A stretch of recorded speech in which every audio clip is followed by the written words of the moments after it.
प्रेरितों के काम अध्याय 11 वचन 26 से हम पढ़ेंगे और यहां पर लिखा है, हम पढ़ते हैं कि चेले। अब चेलों का मतलब है कि मसीही के पीछे चलने वाले या सीखने वाला। लिखा है और चेले सबसे पहले अंताकिया में ही मसीही कहलाए। अब पौलुस और सिलास अंताकिया में थे और कुछ महीनों से सुसमाचार का प्रचार कर रहे थे। वो लोगों के बीच जाके आराधनाएं करते थे, प्रचार करते थे। सैकड़ों लोग उनके द्वारा परमेश्वर यीशु मसीह को स्वीकार कर रहे थे और उन्होंने कलीसियाओं को स्थापित किया और उस क्षेत्र के बाकी लोग उन्हें मसीही कहने लगे, मसीही के पीछे चलने वाले, मसीह यीशु के चेले, मसीही। और यही सबसे पहले यह शब्द इस्तेमाल किया गया था, यीशु मसीह के पीछे चलने वाले।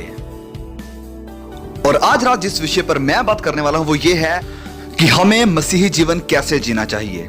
हमें मसीही जीवन कैसे जीना चाहिए। कुछ साल पहले मैंने एक लड़की के बारे में सुना था जिसके दिल में यह बड़ी इच्छा थी कि वह म्यूजिक को बजाना सीखे और उसके अंदर संगीत की योग्यता थी।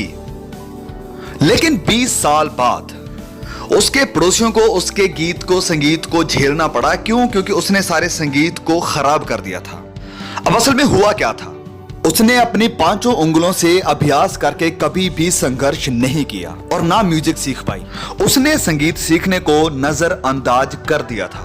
अब आप में से बहुत से ऐसे लोग हैं जिनके अंदर मसीही जीवन जीने की बड़ी इच्छा है। आप मसीह होना चाहते हैं और अच्छे से मसीही जीवन जीना चाहते हैं, लेकिन आपने कभी नहीं सीखा कि मसीही जीवन जिया कैसे जाता है। अब आपको कहा तो गया है कि आपको मसीही होना चाहिए, आपको कहा तो गया है कि आपको मसीही जीवन जीना चाहिए, लेकिन नहीं सिखाया गया कि कैसे। मैंने एक औरत के बारे में सुना था जिसने कहा कि हमारा पास्टर बहुत ही अच्छा है, हमारा पास्टर बहुत अच्छा है, उसकी सेवकाई बहुत बढ़िया है और हम सब उसे बहुत प्यार करते हैं। लेकिन मैं पूरे जीवन में यह समझ नहीं पाई कि वह चाहते क्या है कि हम करें। और आज रात मैं चाहता हूं कि आप बड़े ध्यान से सुने कि हमें मसीही जीवन कैसे जीना चाहिए। लेकिन सबसे पहले मैं चाहता हूं कि हम ये जाने कि एक मसीही है कौन। यीशु मसीह के पीछे चलने वाला असल में है कौन। बहुत से लोग हैं जो ये विचार करते हैं कि अगर आप एक मसीही देश में पैदा हुए हैं तो आप मसीही हैं, कि अगर आपके माँ बाप मसीही हैं तो आप ऑटोमेटिकली मसीही हैं। लेकिन बाइबल कहती है कि मसीहत आपको विरासत में नहीं मिलती है। ये लहू और मांस या मनुष्य की इच्छा से नहीं है। ध्यान से सुनिए मुझे, आप ऐसा कुछ भी नहीं कर सकते हैं कि जिससे आप ऑटोमेटिकली अपने आप में परमेश्वर के राज्य के अधिकारी बन जाएं। आप चर्च जा सकते हैं, आप एक अच्छा जीवन गुजार सकते हैं, आप एक अच्छे भले इंसान बन के रह सकते हैं, लेकिन यह सब आपको मसीही नहीं बनाता है। आपके अंदर मसीही जीवन के सारे चरित्र हो सकते हैं, लेकिन यह भी आपको मसीही नहीं बनाता है। अमेरिका के अंदर बहुत से लोग हैं जो अपने आप को मसीही कहते हैं, लेकिन अगर उन्हें बाइबल के आधार से देखा जाए तो वह मसीही बिल्कुल भी नहीं है। वह नए सिरे से पैदा नहीं हुए हैं, उन्होंने मसीह को अपने दिल में ग्रहण नहीं किया है। अगर उनका देहांत हो जाता है तो वह स्वर्ग में कभी नहीं जाएंगे।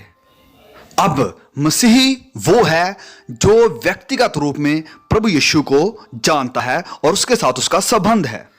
मसीही वो है जिसने फैसला किया है मसीह को अपने जीवन में लेने का और उसके पीछे चलने का, चाहे कुछ भी हो।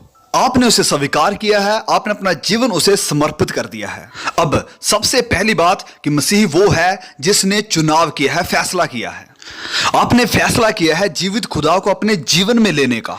आपने मसीह यीशु को अपने जीवन में स्वीकार किया है और ये पहला कदम है मसीही में आने का। क्या आपके साथ ऐसा हुआ है? क्या आपके जीवन में कभी ऐसा समय आया है जब आपने पश्चाताप किया है, जब आपने ये माना है कि आप गुनहगार हैं, जब आपने कहा है कि खुदा मैं अपने गुनाहों से मुड़ने के लिए तैयार हूं, और फिर विश्वास के साथ आपने प्रभु यीशु को अपने जीवन में उद्धारकर्ता स्वीकार किया?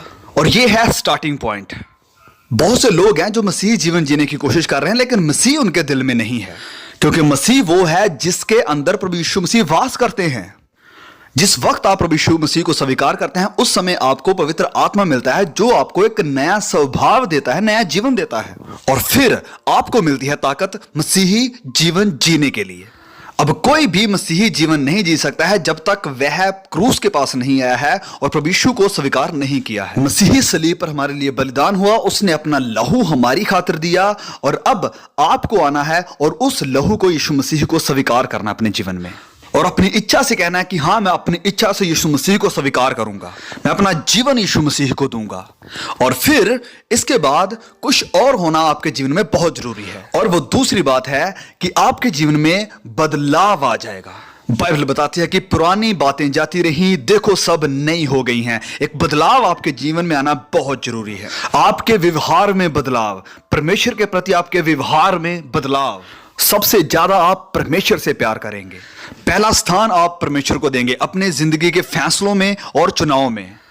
अपने प्रति आपके व्यवहार में बदलाव आना चाहिए। आपके जीवन में सबसे पहले स्वार्थ खत्म होगा, आप अब स्वार्थी नहीं रहेंगे। अब आप कुछ भी नहीं करेंगे सिर्फ अपने आप को खुश करने के लिए और अपने मतलब के लिए।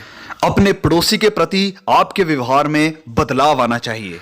अपने पड़ोसी को अपने सम्मान प्यार करना होगा, और इसलिए आपके जीवन में बदलाव होना बहुत जरूरी है। पुरानी बातें जाती रही, देखो सब नई हो गई हैं। और अगर आपके जीवन में बदलाव का कोई निशान नहीं है तो अच्छा होगा कि आप अपने जीवन को परखें कि क्या आप सच में मसीह है या नहीं। अगर आपका जीवन नहीं बदला है, अगर आपके जीवन से वो फल उत्पन्न नहीं हो रहे हैं जो आपके जीवन में होने चाहिए थे पवित्र आत्मा मिलने से, तो भला होगा कि आप विचार करें कि आपने सच में मसीह को पाया है या नहीं। क्योंकि खुदा की संतान के अंदर बदलाव बहुत जरूरी है। प्रभु यीशु ने कहा कि उनके फलों से तुम उन्हें जान लोगे। उनके फलों से, ये फल क्या हैं? और पवित्र आत्मा के फल ये हैं: प्रेम, शांति, आनंद और ये सब। क्या आप मसीह जीवन जी रहे हैं? क्या आपने अपने आप को प्रभु यीशु मसीह को दे दिया है? क्या आपने प्रभु यीशु मसीह के साथ रिश्ता कायम कर लिया है? और क्या आपके जीने के तरीके में, आपके व्यवहार में कोई बदलाव आया है? और अगर नहीं, तो हो सकता है कि आप मसीही नहीं हैं। आप शायद सोचें कि आप मसीही हैं, लेकिन आप नहीं हैं, क्योंकि मसीह वो है जिसने प्रभु यीशु को अपने जीवन में स्वीकार किया है और एक बदलाव उसके जीवन में अब दिखाई देता है। अब तीसरी बात, मसीही वो है जिसने अपने जीवन में एक चुनौती को स्वीकार किया है।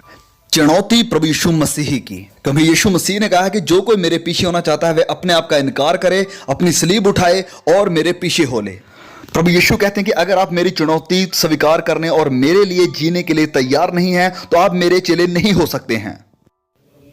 जब कभी भी भीड़ यीशु के आसपास इकट्ठी होती थी और भीड़ बहुत बड़ी हो जाती थी, तो प्रभु यीशु कहते थे, एक मिनट रुकिए। वो कहते कि अगर आप मेरे पीछे होना चाहते तो आपको अपने आप का इनकार करना होगा, और एक ग्रुप छोड़ के चला जाता। और अगर फिर भी भीड़ ज्यादा होती तो वो फिर कहते कि अगर आप मेरे पीछे होना चाहते हैं तो अपनी क्रूस को उठाओ और हर रोज मेरे पीछे हो लो। और बचे हुए लोग ये सुन के भाग जाते थे, क्योंकि वह सलीब उठाने के लिए तैयार नहीं थे, वो फांसी के फंदे को चूमने के लिए तैयार नहीं थे। और प्रभु यीशु कहते थे कि अगर आपको मेरे पीछे चलना है तो आपको इस सलीब को उठाना होगा, फांसी के फंदे को अपने गले में लेकर चलना होगा, एक कफन सर पे बांध के चलना होगा। और बहुत लोग ये सब करने के लिए तैयार नहीं हैं। बहुत से लोग सुसमाचार के लिए खड़े होने के लिए तैयार नहीं हैं। आज रात मैं आपसे पूछना चाहता हूं, क्या आपको यकीन है कि आप मसीही हैं? क्या आपको विश्वास है कि आपके गुनाह माफ हो गए हैं? क्या आपको विश्वास है कि अगर आप मर गए तो आप स्वर्ग में जाएंगे? क्या आप खुदा से मिलने के लिए तैयार हैं? सारी बातों का निचोड़ मैं आपसे फिर पूछना चाहता हूं कि क्या आप मसीही हैं? क्या इसका आपको पक्का विश्वास है? देर मत करिए, आज रात अपना जीवन प्रभु यीशु मसीह को दें। ठीक है, इसे कहते हैं मसीही। मसीही आपके जीवन में रह रहा है और व्यक्तिगत रूप में उसका अनुभव करना, और जिसके जीवन में बदलाव है वो मसीही है।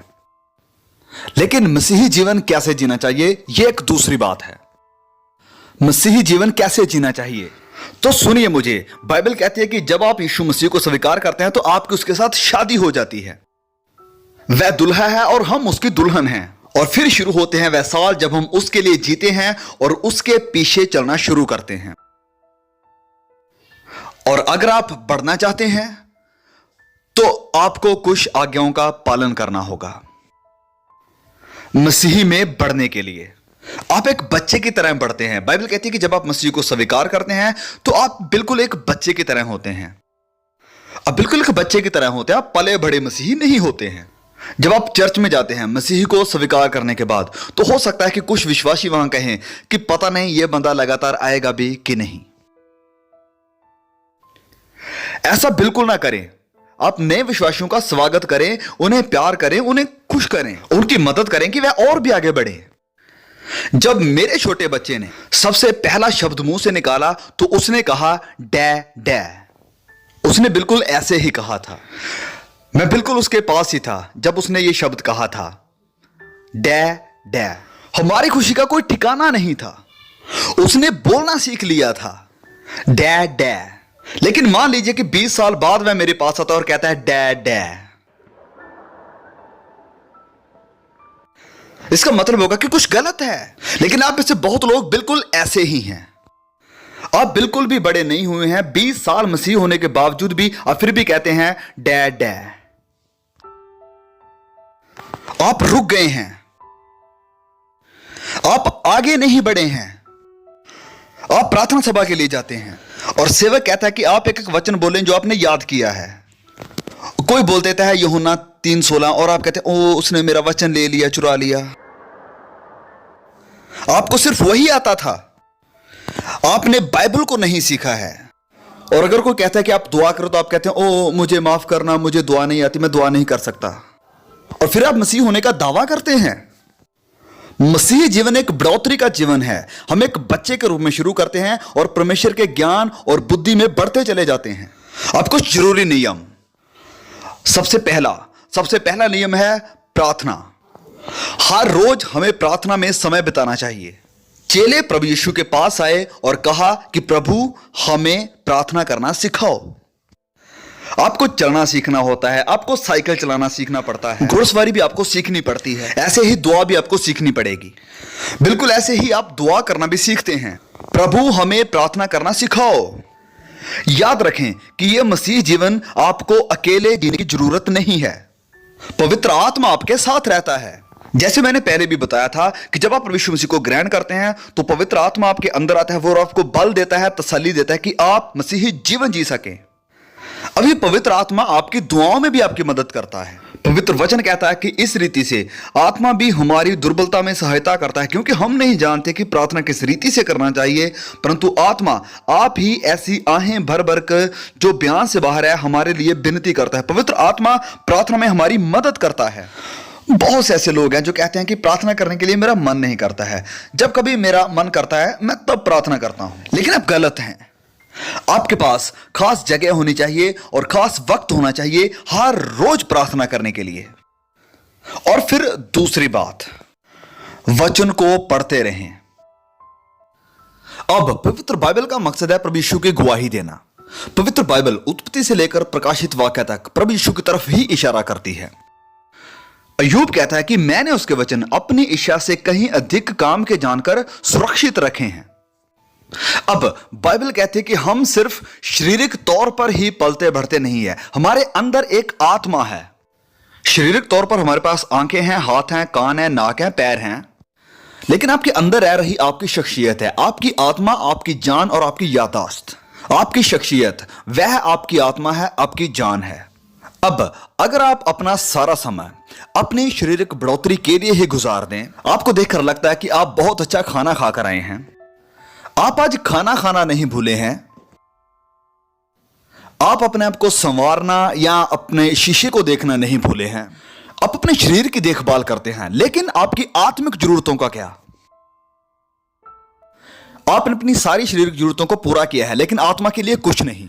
लेकिन यह आत्मा आपकी हमेशा के लिए रहेगी। शरीर तो मर के कब्र में जाता है और आत्मा जीवित रहती है। आप अपना सारा जीवन शारीरिक पूर्ति के लिए बर्बाद कर देते हैं लेकिन आत्मा के लिए कुछ भी नहीं करते। लेकिन आप अपनी आत्मा को क्या खिलाएंगे? क्या भोजन है आत्मा के लिए? यह है पवित्र बाइबल को पढ़ना, जो परमेश्वर का वचन है। मुझे इसकी परवाह नहीं है कि आप कौन हैं, लेकिन आप एक विजयमय जीवन नहीं बिता सकते हैं अगर आप पवित्र बाइबल को निग्लेक्ट करते हैं। जब कभी भी कोई व्यक्ति मेरे पास आता है और कहता है कि मेरी दुआओं का जवाब नहीं मिल रहा है, मेरे जीवन में कोई विजय नहीं है, सफलता नहीं है, खुदा का आनंद और शांति मेरे जीवन में नहीं है जो मसीह होने के नाते मेरे जीवन में होनी चाहिए थी, मैं उनसे एक सवाल पूछता हूं, क्या आप अपनी बाइबल को हर रोज पढ़ते और उनके ऊपर मनन करते हैं? और उनका जवाब यह होता है, वे अपना सर झुकाएंगे और कहेंगे कि नहीं, ज्यादा नहीं। इस किताब में खुदा ने आपके लिए एक संदेश दिया है, पढ़िए इसे, समझिए इसे, मनन कीजिए इसके ऊपर। बाइबल को ऐसे पढ़िए, इसे आदर सत्कार के साथ पढ़िए। यह एक इंटरव्यू है खुदा के साथ। उम्मीद के साथ पढ़िए इसे इस उम्मीद के साथ पढ़िए कि इन वचनों के द्वारा खुदा आपके साथ बात करें। हो सकता है आप एक वचन पढ़ें, आप उसी एक वचन पर मनन करें। हो सकता है आप एक अध्याय पढ़ें, आप उसी एक अध्याय पर मनन करें। इस उम्मीद के साथ बाइबल को खोलें कि जब कभी भी आप इसे खोलते हैं, खुदा के पास आपके लिए कोई संदेश है, फिर आप इसे निर्भर होकर पढ़ें। पवित्र आत्मा की प्रेरणा से ये वचन लिखे गए हैं और पवित्र आत्मा ही इन वचनों को आपको समझा सकता है। इन वचनों के बारे में कई बार मेरे जीवन में भी ऐसा हुआ है कि जब मैं किसी वचन को नहीं समझ पाया और मैं अपने घुटनों पर आया और खुदा से कहा कि प्रभु मुझे इन वचनों का मतलब समझाइए, तो मैंने उन वचनों का मतलब अपने घुटनों पर पवित्र आत्मा की मदद से पा लिया। कुछ समय इन वचनों के साथ बिताएं। इसे ऐसे मत पढ़े कि बस ये हमारी एक ड्यूटी है, रीति रिवाज है, इसको पूरा कर लिया और बस मेरा काम हो गया और बाइबल बंद करके रख दी। समय दो इसे 15 मिनट, 20 मिनट, आधा घंटा, हर सुबह ये करिए। हर सुबह अपना कमरा छोड़ने से पहले या अपना घर छोड़ने से पहले आधा घंटा प्रार्थना करें, इन वचनों को पढ़ें, वचनों के ऊपर मनन करें और मैं आपको कहता हूं कि आपके दिन पूरी तरह बदल जाएंगे।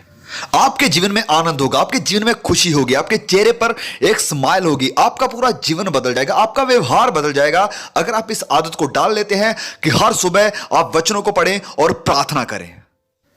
और फिर अब तीसरी बात कि अगर आप मसीही जीवन जीना चाहते हैं तो आपके जीवन में अनुशासन यानी डिसिप्लिन का होना बहुत जरूरी है।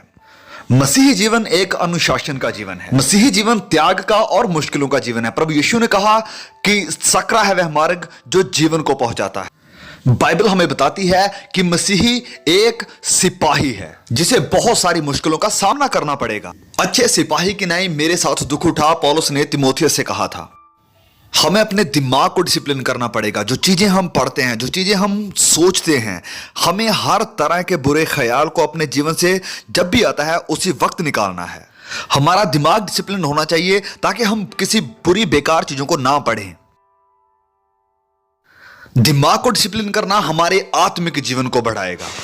टीवी के ऊपर गलत प्रोग्राम या गलत चीजों को देखते हुए हम अपने समय को बर्बाद नहीं करते हैं। हम अपने मन को बेकार चीजों से नहीं भरते हैं। हमारा दिमाग डिसिप्लिन्ड है।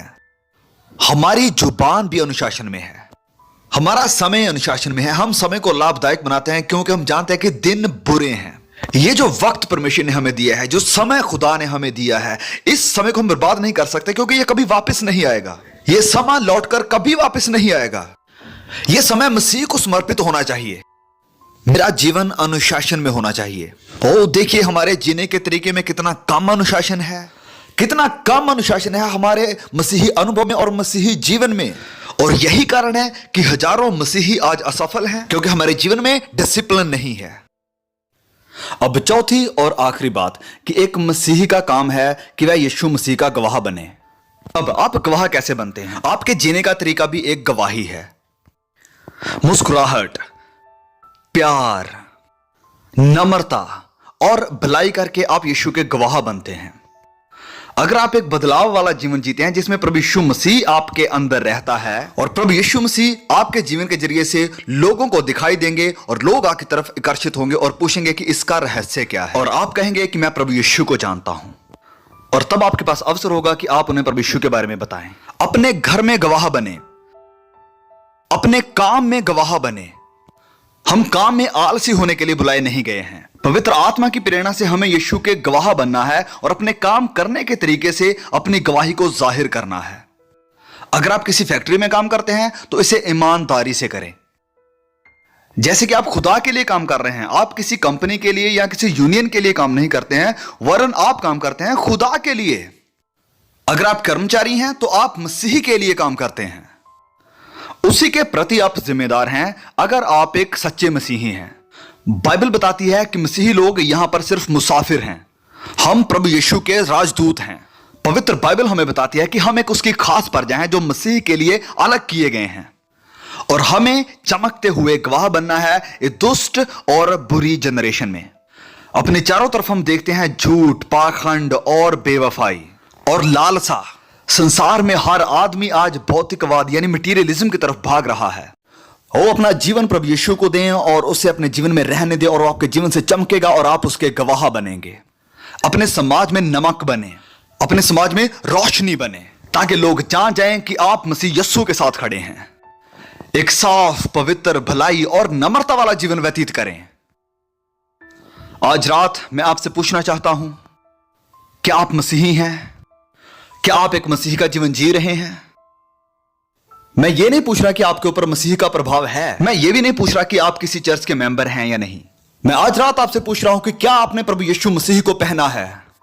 क्या आपके जीवन में कोई बदलाव आया है? मसीह के पीछे चलने की चुनौती को क्या आपने स्वीकार किया है? क्या उसके प्रति आप वफादारी से जीवन बिता रहे हैं? अगर नहीं तो आज रात आप ये शुरू कर सकते हैं। हां, अभी, बिल्कुल अभी आप कहिए कि प्रभु, मैं अपना जीवन आपको देता हूं, मैं अपना हृदय आपको देता हूं, मैं अपनी आत्मा आपको देता हूं। मैं चाहता हूं कि प्रभु आप मेरे जीवन में आए और मेरे गुनाहों को और मेरी गलतियों को माफ करें। मैं आपके पीछे चलना और आपकी सेवा करना चाहता हूं। मैं निश्चय करना चाहता हूं कि मेरे गुनाह माफ हुए और मैं स्वर्ग में जा रहा हूं। मैं अपने परिवार में और अपने जीवन में बदलाव को देखना चाहता हूं। मैं बदलाव को चाहता हूं जहां मैं काम करता हूं। मैं अपनी जिंदगी प्रभु यीशु को समर्पित करता हूं। मैं मसीह यीशु का गवाह बनना चाहता हूं। मैं उसके आनंद और खुशी को चाहता हूं। कितने लोग मसीह होने का दावा करते हैं लेकिन उनके जिंदगी में मसीह की शांति नहीं है, उनके जीवन में आनंद नहीं है, उनके जीवन में वो प्यार नहीं है, मसीह के साथ उनका कोई रिश्ता नहीं है। बहुत जल्द वह गुस्सा हो जाते हैं, वह नम्र नहीं है, ईर्ष्या और घमंड के साथ वह भरे हुए हैं। मैं आपको बताना चाहता हूं कि मसीही जीवन ऐसा बिल्कुल भी नहीं होता है। आज अपना जीवन प्रभु यीशु को दें और यह निश्चय करें कि वह आपके हृदय में रहता है। आप में से कुछ लोग मसीह को अपना जीवन पहली बार देने जा रहे हैं और बाकी लोग अपना जीवन आज प्रभु यीशु को फिर से समर्पित करें। कहिए आज रात कि प्रभु, मैं अपना जीवन आपको फिर से समर्पित करता हूं, मुझे नया बना दो। कहिए कि मैं अपने आप को आपके हाथों में सौंपता हूं। इस जगह पर खुदा सैकड़ों हजारों के साथ बात कर रहा है। आज आप सब आ जाइए और पश्चाताप करके प्रभु यीशु मसीह को ग्रहण कीजिए और कहिए कि मैं अपने जीवन की नई शुरुआत करने जा रहा हूं। मैं अपनी गलतियों को, अपने गुनाहों को मसीह की क्रूस के पास लाता हूं। मैं अपना सब कुछ मेरे उद्धारकर्ता के हाथों में दे देता हूं। मैं आपसे कहता हूं कि आगे आइए। इस बिल्डिंग से, अपनी सीटों से उठकर मैं कहता हूं कि आप सब आगे आइए। ऊपर से बालकोनी से आप सब नीचे आइए और यहां एक लाइन में खड़े हो जाइए और शांति के साथ कहिए कि मैं अपना आप मसीह को समर्पित करता हूं।